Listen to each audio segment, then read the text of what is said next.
The topics and opinions expressed on the following show are solely those of the hosts and their guests and not those of W4WN Radio, its employees, or affiliates. We make no recommendations or endorsements for radio show programs, services, or products mentioned on air or on our web. No liability, explicit or implied, shall be extended to W4WN Radio, its employees, or affiliates. Any questions or comments should be directed to those show hosts. Thank you for choosing W4WN Radio. Let's listen as Lorraine Lapointe, coach, therapist, educator, speaker, and founder of Head Heart Synergy, brings together another enlightened guest to inspire and motivate us to move forward, achieve our dreams and desires, so that we experience midlife awakening. And I'm your host, Lorraine Lapointe. Today we'll enjoy another candid conversation that reveals how to bring back a sense of balance and how to find forward focus. Today, take just a few moments to join us as we explore the possibilities and the perspectives that provide us with greater inner peace, power, passion, and purpose. Because that's what I call living at the edge of fulfillment in a midlife awakening. Well, hello and welcome to our audience around the world today. So you're going to love today's show because I wonder, are you like a highly responsible adult with lots of people who depend on you? Or perhaps you're secretly tired of always being so nice and always being so good and doing the right thing? Yeah, so perhaps it's time to let that wild and wicked side of you have a little go for a change. You know, like in the movie The Story of O, which has been remade 3 times since the early 70s, so you can tell that it's popular. Before we can relate with characters who are being asked to give up control, we need to be able to step outside of our comfort zone and challenge our beliefs a little bit about who we are. And today's guest asks you the question, have you ever wanted to simply let go of control and put it in the hands of someone you trust? You know, as human beings, we have 2 competing needs. The first is to express ourselves and explore fully who we are. And the second need is to connect with others so they accept us and help us survive. And as a child, as children, we had to give up one in order to gain the other. And part of this is connected to the theme of the book, 50 Shades of Grey.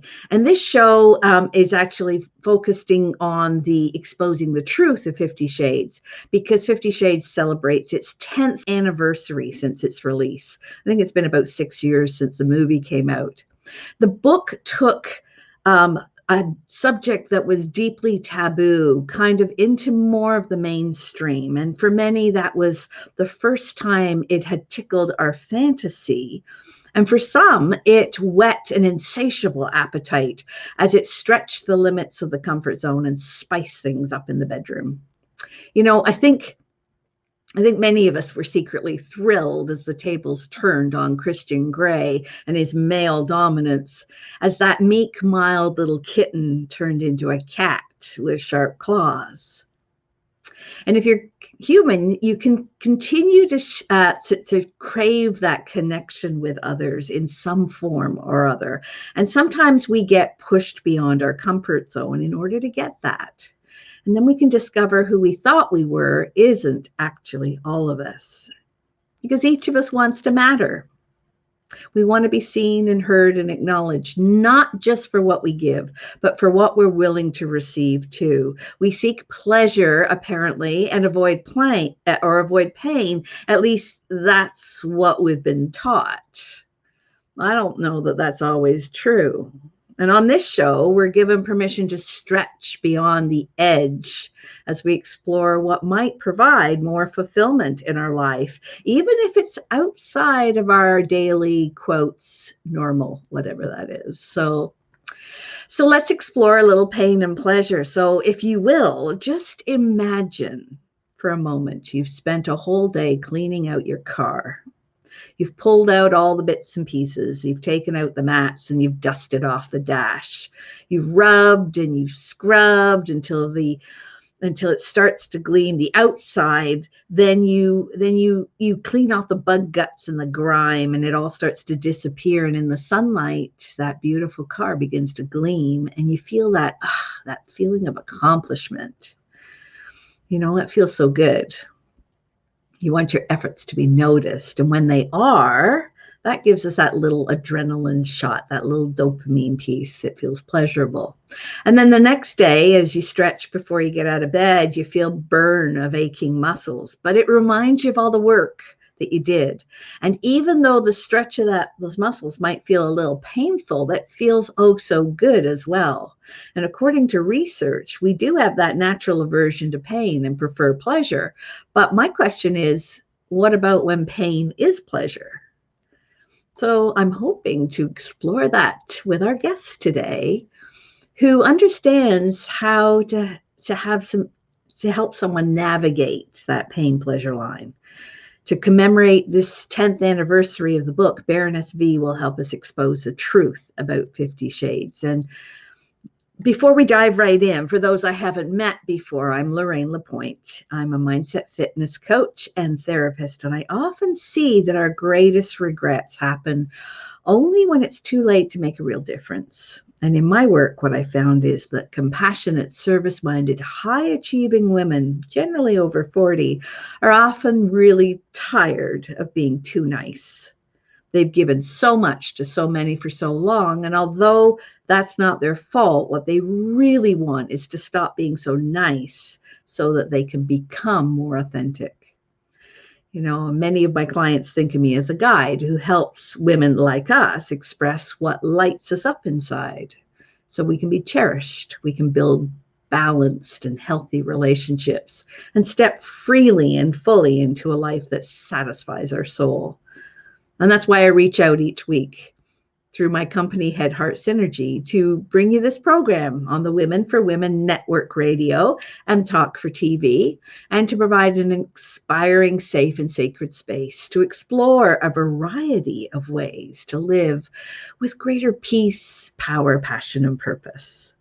Because Baroness V and I understand that as we explore and discover new perspectives, we can reveal new and greater possibilities for ourselves. So whether you're here live today or you've come across us at a later time, we want you to engage, say hello, connect with us, ask your questions.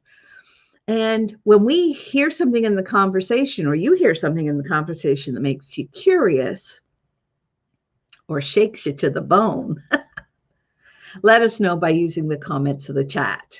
Because for every single comment, as you probably know, if you've been listening before, for every single comment that we get in the chat, we give a day's fresh water through b1g1.com to someone who needs it most in the world. So you're not just commenting for you, you're commenting to make the world a better place. So today you are also in the right place, because our contest, we have a contest every week, is for a video called Cat Vixen, and it's from Baroness's personal collection that's no longer available for public viewing. So all you have to do to be eligible to win that is listen throughout the show, 5 special words, and at the end you put them in the chat when I ask, and then you'll be eligible to be in the draw for that, just like Jocelyn Boats did last week. And she'll receive a fitting and her choice of clothing from Santa Barbara Bra Lady and the Essential Bodywear rep, Jessica Sneed. So congratulations, Jocelyn. I know you'll love that prize. And could you be the winner this week? Well, simply jot down the special words as I announce them or as my guest announces them, and remember to put them in the chat at the end of the show. And you've already heard the first word. You've heard it a few times. The first word is the word control. So keep track of that one. And that's why it's good to have you here on the Edge of Fulfillment every Friday at 10 a.m. Eastern on the W4WN.com and Talk for TV. And I want to thank you and our listeners for being here with us live or at some time in the future. Listen for ideas, thoughts, or feelings that inspire and motivate you to more easily express your authentic self and who you're being. And we're going to go and take a short break. And after this short break, we'll bring in today's guest who turned a love of all things in that world into a passion. And so I'm not going to give you any more information. She's going to come on and tell you all about that. But you are listening here on the Edge of Fulfillment, W4WN Women for Women Network Radio and Talk for TV. And we'll be right back.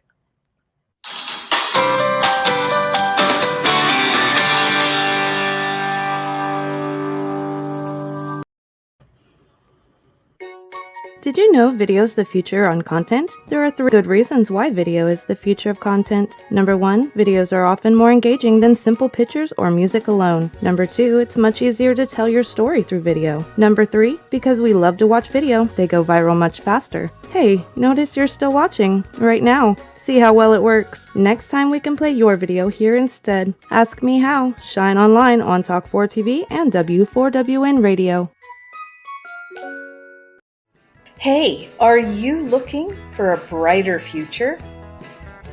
Wishing for greater calm, clarity, and confidence? What if you knew an inside job was the answer? Your mission: stop the inner burn, gain mental fitness so you get more out of life. Imagine in about 15 minutes a day for just 6 weeks. Come on, we'll show you how.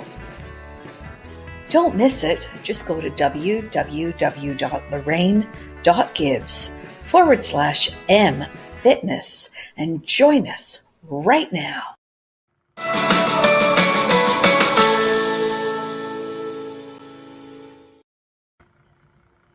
Hey, welcome back. Quick recap. We're running a contest this week, and you could win a video called The Cat Vixen from Baroness's private collection. And we've already heard the first of 5 special words that you need to put into the comments at the end of the show to be eligible for that draw. And as a reminder, the first word was the word control. And you'll now listen for the other words as we continue to explore control and being on the edge of fulfillment here on W4WN and Talk for TV. And I want to welcome today's guest. So let me give you an introduction. Our guest is an experienced, classy, sensual, seductive Baroness who takes your darkest desires to a new level. She can keep you on the edge of fulfillment because she's aware of what you need before you know it yourself. And she has over 25 years of experience as the Baroness offers upscale femdom experiences for male submissives. And she's a sensual dominatrix of your dreams. She specializes in tease and denial. She invades your mind before conquering your body and enables you to push your erotic limits beyond what you thought possible. So bring her out. Let's meet Baroness. Good morning, good evening, good afternoon, wherever you are. Good morning, everyone. Oh, it's so wonderful to have you here, Baroness, on our show. Thanks for having me part of your show. Yeah. So the first question I think we should talk about maybe is your own story, because, I think people will be fascinated to find out who you are. Where would you like to begin that? Well, it all started, I guess, when I was about 20 years old. I was in university, and I just had a neighbor who was a very close friend say to me just in passing that I should be a dominatrix. I didn't even really know what that was. So he explained to me it's really about control and role playing, dealing with submissives, being dominant, confident. So he said to me, he says basically what you're doing already. So he really took me under his wing, and it just really groomed me to understand the lifestyle. That's the biggest thing. And to be able to really push people's limits in a safe, sensual environment. Yeah, I think that's the piece that for me anyway, that a lot of people don't get, is that this is role play. Mm-hmm. And that it is safe and it is an agreement, I understand, and tell me if I'm wrong, but it's an agreement between parties like the dominatrix and the submissive. Maybe we can do a little definition about those terms for people who have not explored those terms in any way. Okay, so dominant and submissive basically are just exactly how they sound. So one of the parties being the more dominant one in that position, let's just equate it to 50 Shades of Grey being Christian Grey. And then you've got the submissive, so the one that's given up control, not necessarily anyone weak, that's for sure, just submissive during that moment. So the one that's given up control to basically be part of that role play scenario. And my understanding is that the people who enjoy giving up the control are often the ones in life who have a great deal of it or a great deal of responsibility in their life. Is that true? Exactly. It's like taking a well-deserved vacation, right? So someone that's always feeling the burden and pressure of having to make the decisions, to even just maintain and sustain a family, as a father figure, and just the pressures of the world and society on any given person can really be heavy at times. So it's nice to just let that go and just be under the control of someone that they really trust. Yeah, so can we talk a little bit about how that trust is developed? Because I know trust is an issue for a lot of people.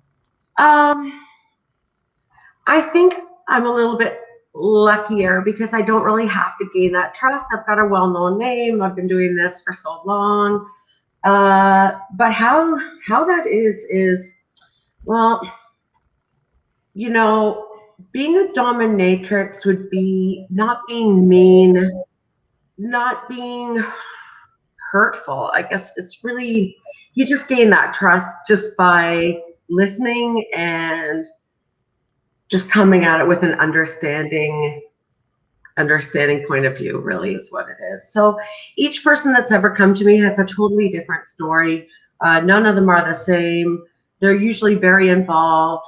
They usually have formed from something that has happened in the past that during formative years has sort of sparked their erotic desires. So really it's just spinning a role play scenario of, exactly what that person has always had in their head. And so in terms of the pain pleasure piece, can you help our audience understand that connection, why someone would come and perhaps ask to play a role where they're being placed in a position of pain? It's interesting that you say pain, because pain can be so many things. And in fact, out of all the sessions I've ever done, pain probably is just a mild portion of the whole pie. I don't really have that. It's more of that role play, push the button that really is the deepest desire. So I'll give you an example.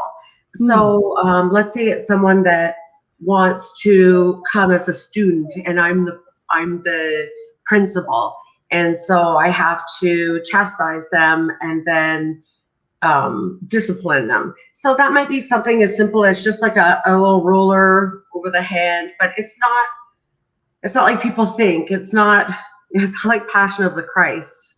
Sorry for alluding it to that. It's not at all. I mean, people never have marks. They never really with this sort of scenario that I'm involved in.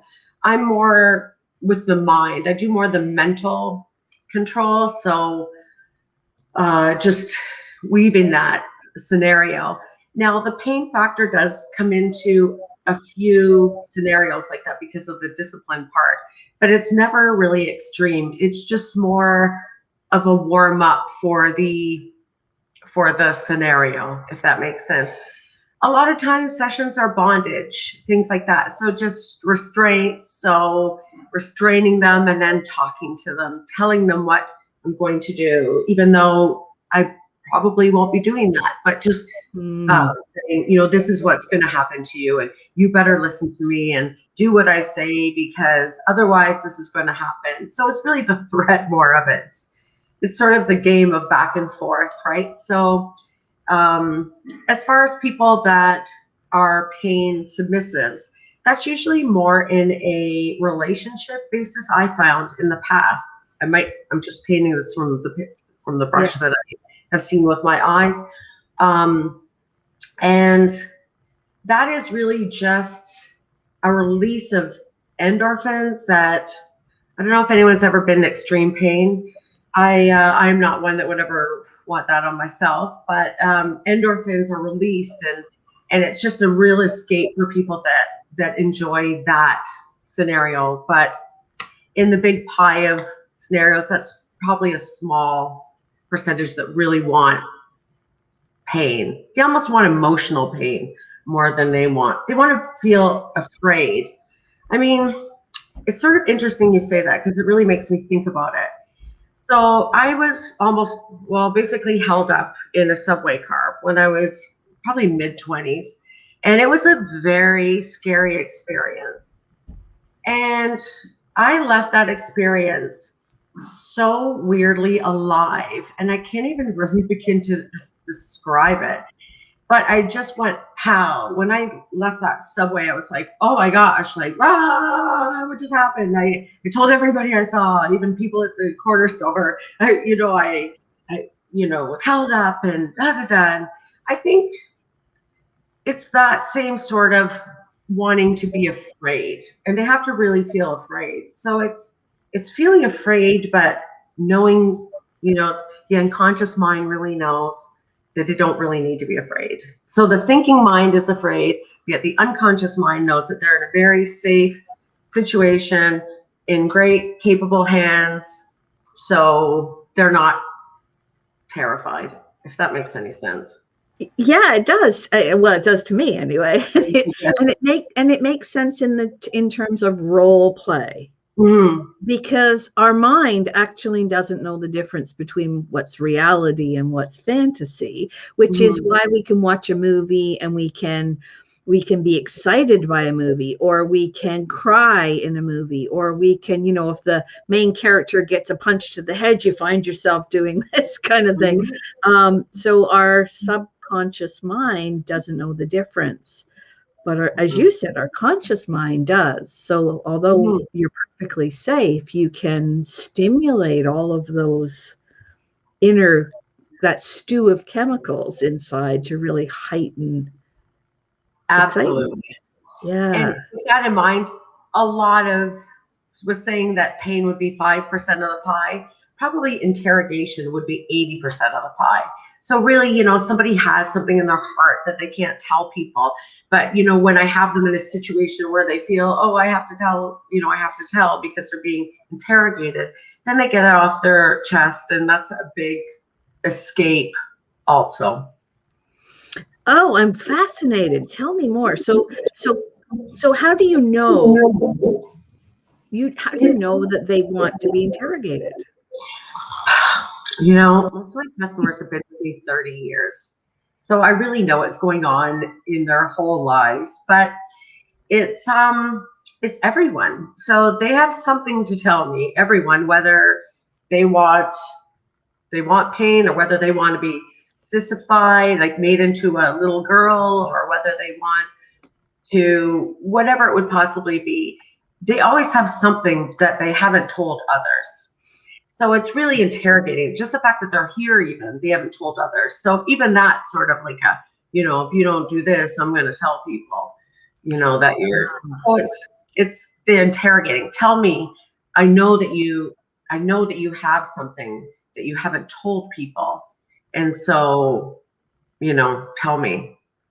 So that threat of exposure. I mean, we called this exposing the truth of 50 Shades for a good reason. The exposure piece. At the top of the show, I talked a little bit about the two human needs: that the need to be authentic and to express ourselves, to be seen and heard, and then the need to connect with others. And really what's happening is you're providing both. Sorry, I didn't catch that. Rachel just said, like those who like to be talked down to in role play, it's kind of like therapy for them. Yes, to be submissive, to be put down, to be talked down to means that you have someone who is above you, who's in control. That is my understanding. Mhm. Now, you mentioned one of the roles, the school child and the principal. And of course, I used to be a principal, so I have that persona down pat. Never thought to use it in that context. But are there other typical roles? Sorry, I didn't catch that. Oh, there's many. Oh, I said I have 2 school desks right here with some rulers. 2 little desks. So yeah, it is a big one. Oh, there's so many. Holy. So let's say an aunt, an evil aunt. You know, a big one also is mistaken identity. So somebody that comes here by mistake, they've come to the wrong address and then they get captured. Or even the opposite. I could be like a little girl wearing pigtails in the schoolyard that basically captures a boy and then ties him to the jungle gym. So it could be just a person on the street that, entices someone to come to a beautiful woman that's like, hey, why don't you come over? And I've done that, met customers in a restaurant and had it be like we've never met each other. We ask the usual questions, where do you live? How old are you? All that, like a date, and then say, hey, why don't you come back to my house? And then, I turn evil on them. So it's the turning of the tables. Yeah. And one of the terms that people may have heard before are roles like sissy, like a male who might be powerful or in that position becomes a sissy. Can you tell us a little more about those kinds of reversals, role reversals? That is a huge portion of the whole world that I live in, feminization. So it's again the escape. But a lot of people would think that a man that wants to be feminized has a gay component to them, and nothing could be further from the truth. It is not that by any means. What it actually is basically someone in their formative years when they're, going through their stages of what they find sensual or not, sees, let's say, a woman in Playboy or a pinup. A pinup is a big one, like a pinup woman, sort of that billboard woman, and they find that sexy. So they believe that they are sexy when they appear like that. So putting on the stockings or putting on, a sexy dress doesn't mean that someone has a gay side. It just means that that's what they see as being sexy. And so for them to feel sexy, they emulate what they know as being sexy. So it's really just, that's what turns them on when they look outwards. So they want to look like that themselves. So that may translate into like painting your nails, putting on makeup, whatever that piece is. It's also very much not okay for little boys often to play and to explore that when they're younger, that all those messages about, little boys don't cry and little boys out and all of that. Yeah, I mean, anyone has to watch Handmaid's Tale to really understand how shame can play a part, because that word is said a lot, and it really, even when you watch it, you feel just the persona of the person that's being chastised, saying shame, shame, shame on them. You feel them just implode, no confidence, no anything, because that is such a hurtful word. Yeah, and a lot of the work that I do with people is actually overcoming shame and blame and guilt and understanding where the root of it came from. so that they can release it. And what I'm understanding from our conversation is that you are actually helping them release it in a completely different way, but Absolutely. just as therapeutic, let's say, but in a different setting. And I noticed the setting behind you. Would you like to tell us a little bit about your? It looks dungeony. So is that It a is. correct word? It is. That works for it. It is. It's very realistic. I mean, I've gathered things for decades, and there's a lot of just cool little things in here that just even the experience of seeing the place can put someone in a submissive mindset. Just the way it is, Lots of cages, lots of restraining devices, and Yeah, I was going to say I've seen some of your pictures, and some of your pictures show kind of almost like medieval torture devices that that I would imagine put people in the state of mind that can be quite disarming. Very true. Yeah, and I understand you also work with leathers and leather clothing, and you have a whole clothing line I as do. well. So can you tell us a little about that? I love leather. I love the smell of it, the feel of it. The two materials of choice usually within the fetish scene are leather and latex. But latex is like wearing, a rubber glove doing your dishes. Really, it makes you sweat. A lot of people absolutely love it. I have a whole closet full of it. Don't get me wrong, but I really just love leather. It's natural. It feels good on your skin. It's just beautiful. So many years ago, probably 15 years ago, I was approached by a company overseas to create my own leather line, and it's called Baroness Approved. So it's baronessapproved.com. And really, actually, I've been selling a lot on Etsy lately. Etsy's been big, and eBay, but I just shut down the eBay store because Etsy's just been taking over. So it's beautiful items, really great quality, thicker leather because it's from overseas. You don't get the thin lamb's leather, things like that. You get tight, form-fitting leather, and the price is amazing. Awesome. So people can go to Baroness Approved and they can shop through baronessapproved.com. Yeah. Or even through my website, so baronessv.com, and then there's links to it. So that's always the good hub for everything. Awesome.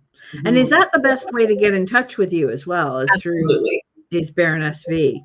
So anyone who has an interest in exploring further, I would encourage them to do that. So question, what is it these days that really lights you up and allows you to step into your best self?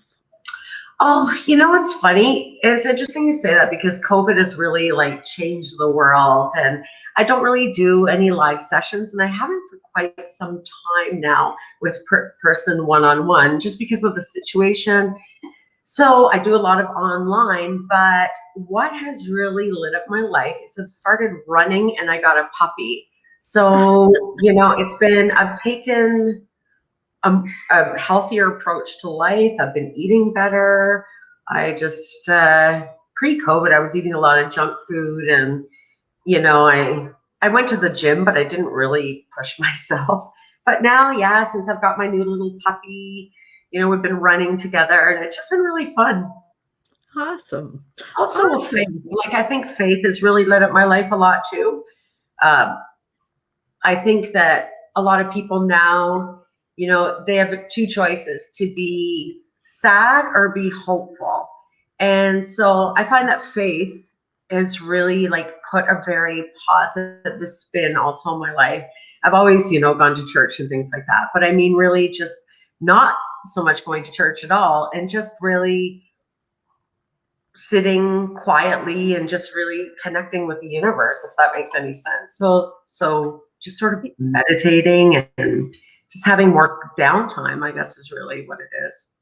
Yeah, I hear a spiritual piece in there as opposed to a religious piece. I hear a spiritual piece. Would Yeah, you? bingo. Yeah, I didn't like saying that word, but you know exactly what I mean. Exactly Yeah. that. Enlightened, becoming And more like, aware of your place in the universe. Yeah, which I brings love it. people confidence. And I think confidence is really what it takes to be who you are, who I am, and to be, out there nowadays, to be fearless, to say your message. So I think that confidence really is gained by that, like just having a little bit of time to connect with the environment and figure out who you are. Yeah, and it sounds like people can come and explore who they are in a different way through your playground.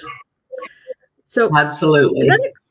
another question I have is, we've all made mistakes in our life. You can't get to our age where, some stuff happens, right?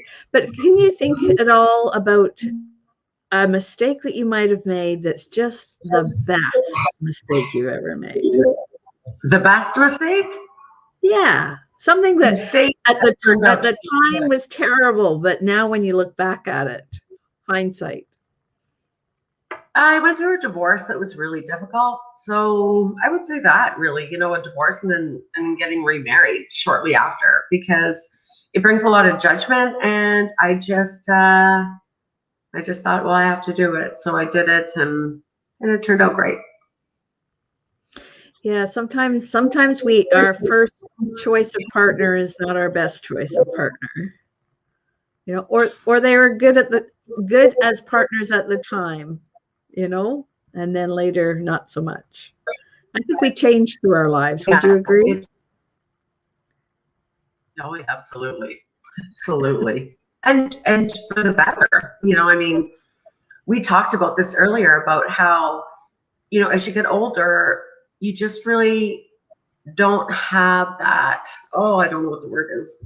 You know what I mean? You just don't, I don't mean it a bad way, but you don't care about the little things anymore as much. Like the things that could take up a lot of time wasting stuff. You just sort of let those go. And I just find that's empowering.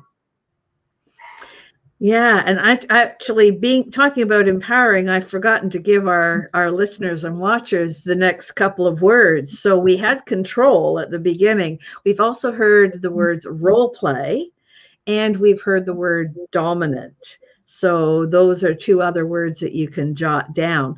Baroness, I wonder, is there something that you know now that you wish you'd known years ago?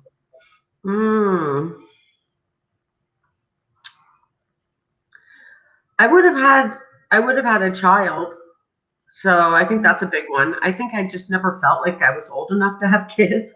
Well, because I role play for a living. I mean, so just like little kids would play cowboys and Indians, I'm sort of, still in that world. So I never felt mature enough to really have kids. And now I'm sort of like, oh, maybe I should have one. So I guess that would be what it is. I'm going to sign up for Big Sisters, so something like that. Oh, that's you want to that's help a people. beautiful way of balancing that in your life. Mm-hmm.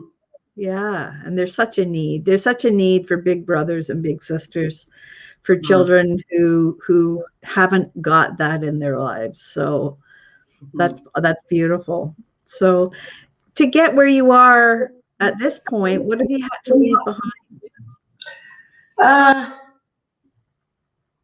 Friends? No, that's not a good answer. What have I had to leave behind? Just a lot of stuff. So, so I used to do a lot of photo shoots. I used to do a lot of videos, as the viewers will get one of the Cat Vixen videos, which is probably by far my most popular videos I ever did.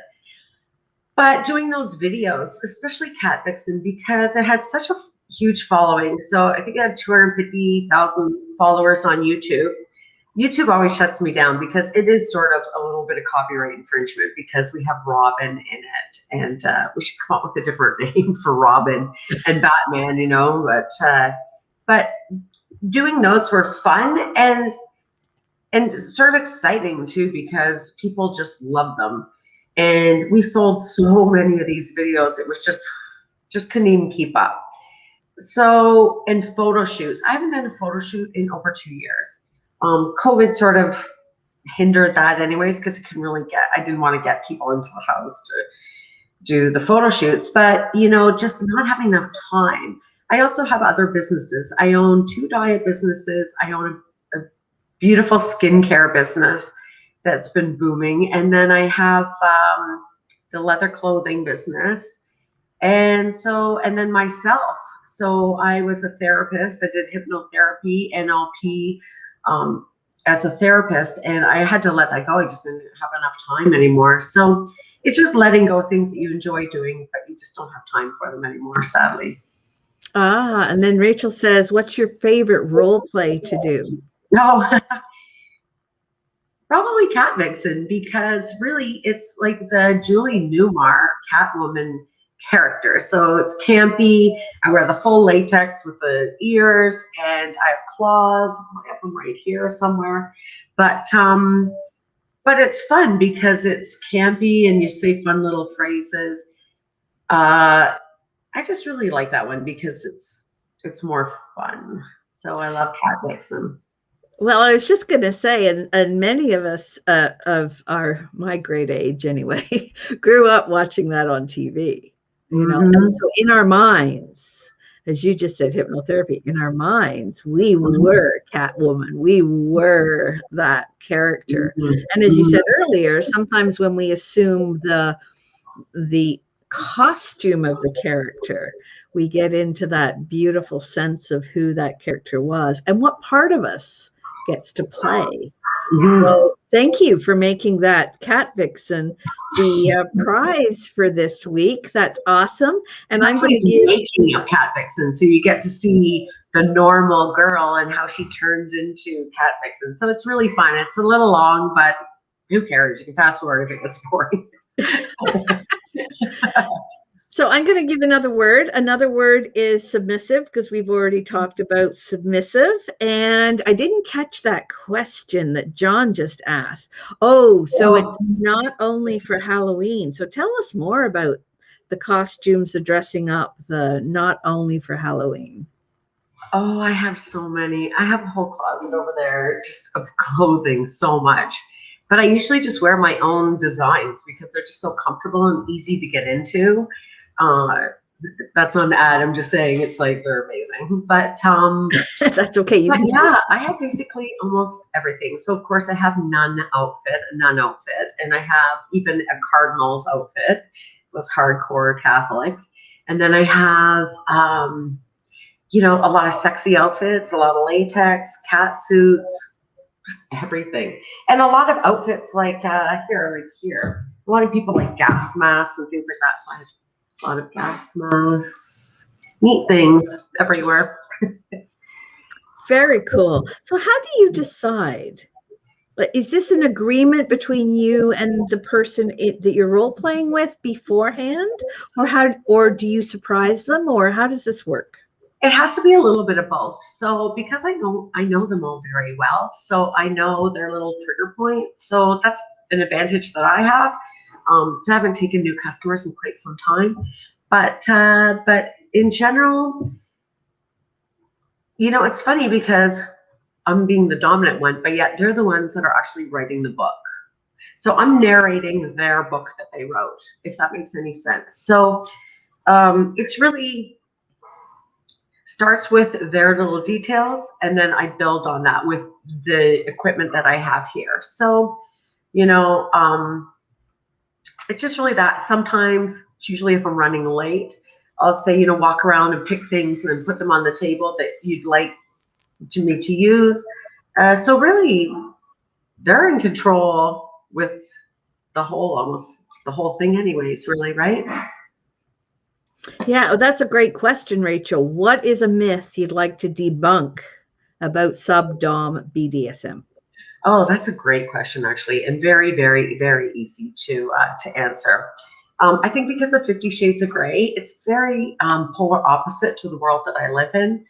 50 Shades of Grey is a male dominant, so it's just a totally different perspective. So a lot of women have have like a rape fantasy, giving up control to a strong man that will pin them down. It's that whole rape fantasy, right? With a female dominant, it is very different. It's more the opposite of that. So it is that it involves zero sex, actually. It involves more abstinence. So it's about chastity, putting the male in chastity, not allowing them to gratify themselves. Whereas with a male dominant, it's all about that. Mm. You know, so with us, it's like, see this, you'll never get this. See this, you'll never get this. And really, you know, oh, you're thinking with that little member of yours, so I'm just going to lock it up so you are not thinking with that. So it's very opposite. With a female dominant, you have absolutely zero sex ever, and then it's just a little bit different on the other side, I believe. That's why you don't see a lot of professional male doms, because just really isn't something that people would have an interest in. Yeah, I can't imagine too many women seeking out a male dom. No. In fact, that may be something.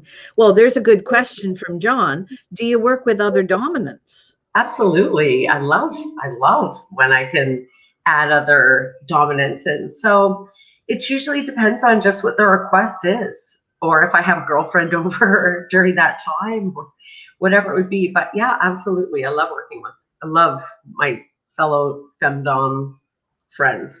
My understanding is it's quite a community, and that It is. that one supports another. Oh yeah, for sure. For sure. I'm really not out in the scene that much. It's only because in the past I really kept it separate from my life. I went to university, I had a professional career, so I really kept it so quiet, hush hush to everybody. And so because of that, I never went to the fetish parties. I never went out to the public parties. So, you know, sadly, you know, because of that, I don't, like, a lot of my friends are female doms, but I don't see them in social settings that often. I wish I could. That's another thing I had to let go. Oh, and I would imagine with COVID, things have like shut down, and it's much more difficult to get together and all of that. Well, it's numbers. So I think that they can still have the parties, but it's the quantities. Fetish Fix, I'll give endorsements to that party organization any day. It's by far the best group and parties to go to, but they've had their numbers slashed so much that I think there's probably a waiting list of you know, a month to get in there anyways, if not more. Well, thank you for that lead. And if people are interested, they can always go and check that out too. Yeah, Fetish Fix. Fetish Fix. But I think. But we're unfortunately running low in time. It's amazing how fast our time has gone. But I want to thank you so much for all that you've shared with us. And is there any last minute message or that you would like to share with us that you haven't had a chance to yet? No, just want people to stay positive, and, you know, don't let if you see something out there that's bothering you or whatever, don't be a Karen, just let it go. Let it go is really my message to everybody. Just put a smile on your face and just be happy, and, you know, and that's really my message to the world right now. Awesome. And I need to give our listeners and watchers the final word of the day. And the final word of the day is escape. Because really this is what it's all about, isn't it? It's providing an escape from your real world for a while, where you can heighten your sensuality and you can step into the roles and really enjoy who you are. Does that wrap it up? It's true. Everybody has a day where they just have a thought that they can't get off their mind. It's usually a negative thought that's caused by somebody else, and they have no control over the thing anyways. So, I mean, just to let it eat you up is the worst. So if there's an escape where you can, get rid of that, whether it's coming to me or whether it's self-meditation or whether it's going for a bike ride, whatever it is, talking to a friend, just get those stupid thoughts out of your mind. Awesome. So don't forget to put the five words in the chat, and the 5 words, in case you've missed them, are control, role play, dominant, submissive, and escape. And I want to thank you so much, Baroness. And I want to thank our listeners too. You can send the words to me if you're not somewhere where there's a chat, to support@headheartsynergy.com with the word contest in the subject line. And because we're so short on time, I'm just going to have to let you know that I am Lorraine Lapointe, host of The Edge of Fulfillment.